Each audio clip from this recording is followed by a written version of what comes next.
The first fly that I'm going to be tying this evening is going to be the first pattern that I got into the Umpqua catalog is going to be the Black Beauty.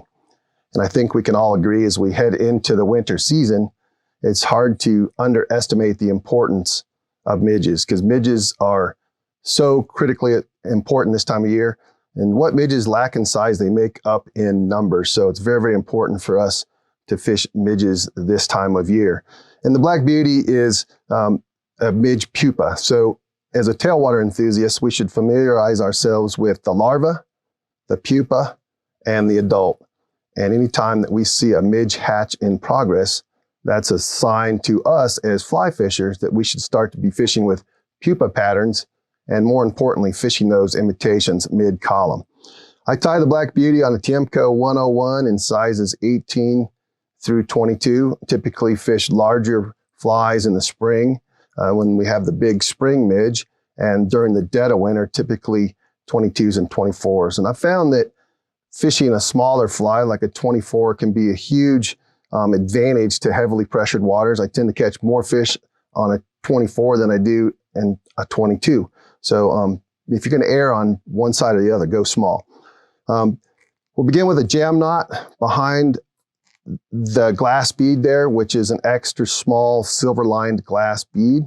And the reason behind the whole Mercury series was to try to imitate the gas bubble that takes place during emergence. So when midges emerge, they get trapped gases in that thorax area that produces this mirror-like flash, and this is a trigger to nearby fish. And so I found that the Merc bead helps separate your fly from the crowd, and oftentimes picky and finicky fish will readily key on this particular pattern. So we're going to begin.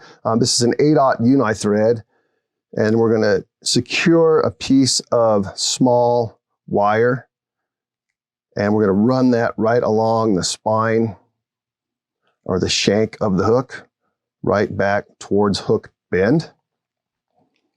Once we get back towards hook bend, then we're going to advance the thread forward with symmetrical wraps, trying to just keep a very smooth and uniform body.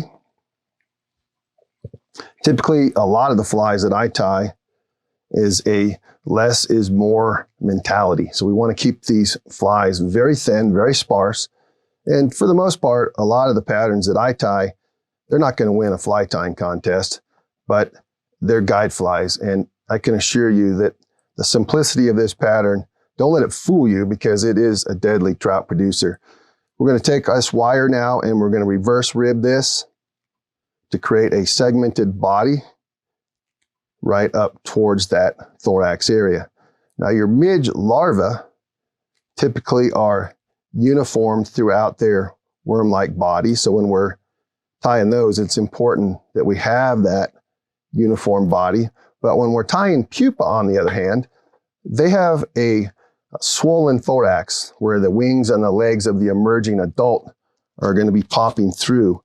And so we can take a little bit of dubbing here and we can create that bulbous look simply by just taking a little bit of dubbing right behind the bead there. And again, you don't want to get too carried away, just a little bit of dubbing and kind of a little miniature football shape right behind the bead itself. And then we'll whip finish with a little collar and we'll have our completed Black Beauty. Now, as far as fishing this, typically when I see a midge hatch in progress, I'm going to have to determine what part of the water column I'm going to be fishing this fly. Typically, it is going to be more mid-column, and too much weight is as problematic as not enough. So typically I'm fishing a number 6 split shot and trying to keep this thing right in the middle of the column where we'll find fish that are keying heavily on midge pupa.